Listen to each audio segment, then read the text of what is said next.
A massive thank you to Jero for sponsoring this video on Patreon. Go-Shintai versus Athreos, Archelos, and then partners Sakashima and Malcolm. We've got 3 lands and some ramps, so definitely keep that one. We draw into Ruinous Ultimatum. Don't want to be getting into big stuff like that really now. Could get out a turn 1 Sol Ring in the hope that we go for a turn 2 Go-Shintai and then make more tokens with the Sanctum. So, yeah, I think that's what we do here. Fast mana for the mono blue player as well in Jeweled Lotus. And that allows them into Malcolm, Keen-Eyed Navigator. A Mech Titan Core, that's the first time I've seen this one played. It's only been 2 minutes since the damn thing released, and now we've got another set coming out at the end of this week. Couple of mana being held up by the Orzhov player, so I'm hoping that that's not removal. There's a Kenrith's transformation for us. Yeah, I'm just going to risk going for the Go-Shintai now that we've planned our entire turn around it. Noteworthy that Athreos is holding up priority over here. 2 blue mana being held up now, and Malcolm comes in towards us, as I assumed he would. We do have the fast mana.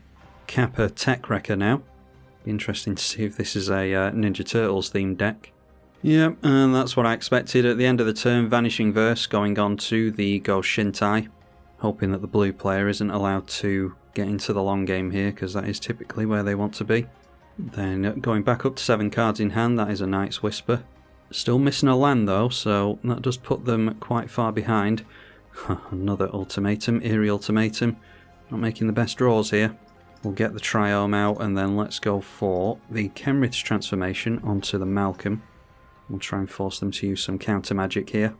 Alright, that lands, so we get to draw a card with Kenrith's transformation. And that is Go-Shintai of Lost Wisdom. I don't think we have... Yes, we've got blue mana on that Triome, so we can cast that next turn. As of right now, we're going for Stone Fangs. Sakashima coming down now, and that can come down, yep, as a copy of the Malcolm. But it's not enchanted, so it is a copy of Malcolm, and we'll make a treasure token. Looks like we are public enemy number 1. 3/3 coming in towards us as punishment. Another commander is Archelos, Lagoon Mystic. And then Archelos crews the Mech Titan Core. And the 2/4 swinging in towards Malcolm.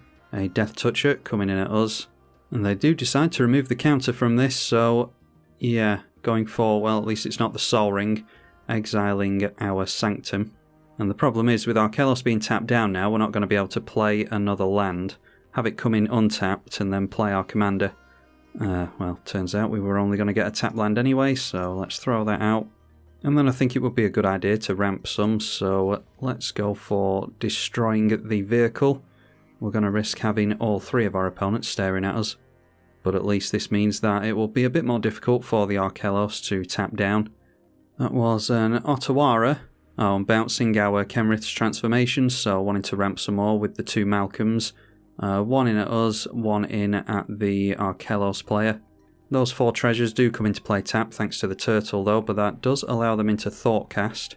For only 1 mana, draw 2 cards. And then they get themselves into Urza's Saga. Seems like a pretty spiky build, this one. Rites of Flourishing into play now, so that should help us get into some more stuff. I think unfortunately we're going to go for our commander next turn in the hope that everyone actually sees this blue player as a threat. I think Malcolm Keen-Eyed is often underappreciated as a commander, and they might only realise what a threat it is when it's too late. Another vehicle coming into play, unfortunately. That is a Crew 3, reckon a Bank Buster. So they crew that up, turn it into a 4/4. But deciding not to swing in with it, curiously, they might as well have just swung in with this and dealt some damage to someone, everyone leaving the Orzhov player alone for whatever reason. Not getting into a land apparently, but they do get themselves into a good creature, that is Priest of Fellrights. They've had to discard Iara and Sir Conrad so far, by the way, good ones to get rid of. Alright, there's a Fervor to give our stuff haste. We will draw another card thanks to the Rites of Flourishing. Alright, managed to get ourselves into a land. We will get a tap land out thanks to the Saga. Might as well make that our last Triome, I think. So do we just set up a bit here? We can go for the Kenrith's transformation onto this thing, and then just play out the Fervor. Yeah, let's go for that.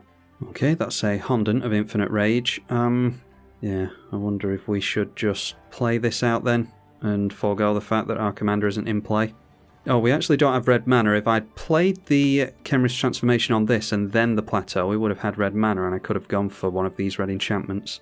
Oh well, might as well make some use of this turn and go for Lost Wisdom. And I will pay 1 into that. And I think it's best to mill the player in the middle. Blue can interact with the graveyard quite well, so can black and white, so we'll just hope that the Sultai player doesn't want to. Milled a Roaring Earth from them, as well as a Steve. There's Tezzeret the Seeker. Time to see if the mono-blue player is starting to look like a threat to the other players. They seem terrified of Go-Shintai. But it seems as though what I'm doing is way more casual than what this guy's looking for. There's Academy Manufactor, so about to make a bunch of treasures and foods and clue tokens. Alright, not swinging into us for once. That is 2 here and 2 here. And then it is a careful consideration. Target player draws 4 cards and discards 3.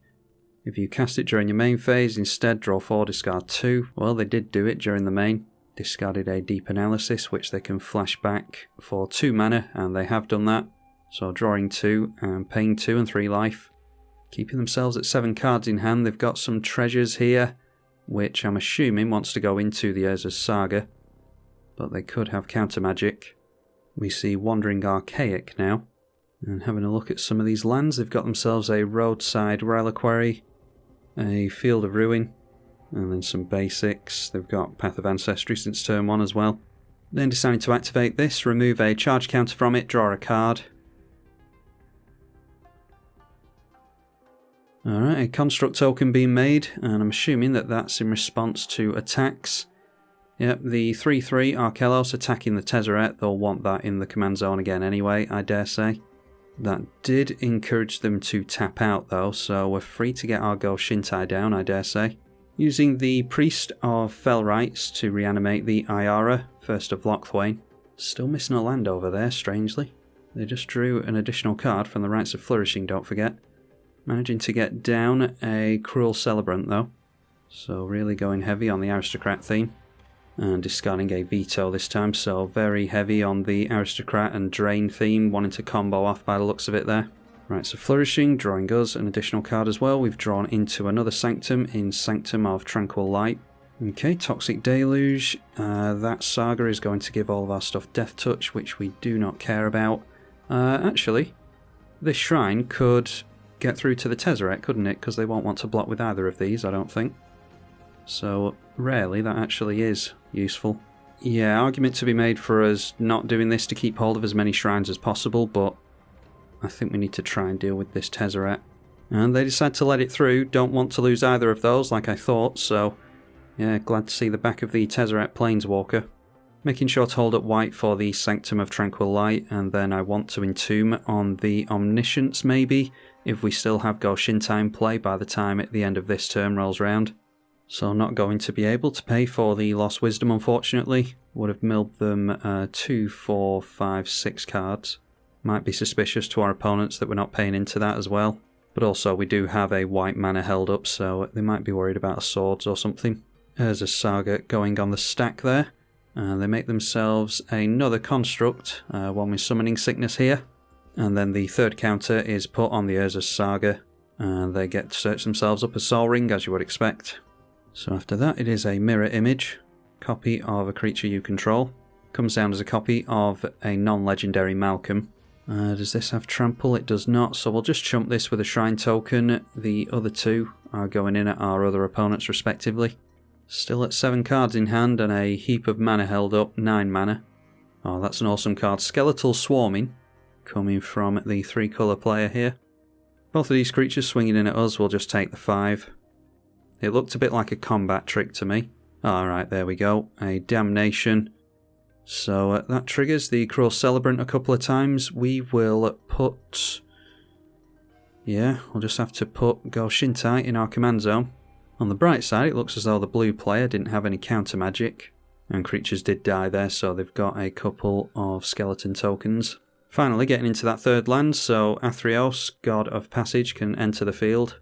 And no point going for the Entomb now, wanted to surprise my opponents with that. Alright, Prismatic Omen's going to fix our colours, not managing to get into a land unfortunately, not sure if we can afford the commander. I think we can. So we'll just tap out into the Go-Shintai and Yeah, it's the same plan again. Going for Entomb during the upkeep this time. And then we will be able to tap down and reanimate Omniscience. And if Go-Shintai is wiped out again, then we might have to just try and reanimate everything with Eerie Ultimatum, because the tax is getting up there now. Clue token's being cracked by the blue player. Mystical Tutor during the main phase, and they can draw with a clue token. They've decided on Rise and Shine. So 4 plus counters on each artifact. And I'm guessing they're planning on overloading that. They do have the mana for it. First playing out a Soul Guide Lantern. Then cracking that to draw a card, they go up to 10. And I'm guessing all of these artifacts are going to swing in at us. So there we go.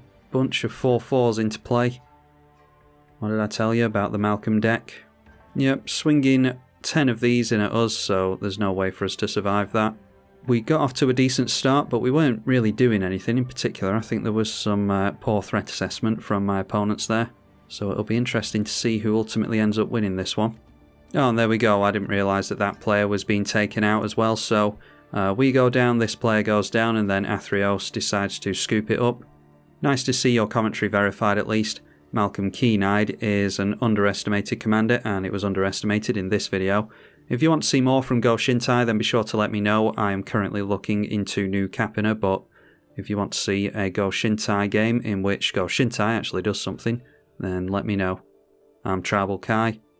Thank you for watching.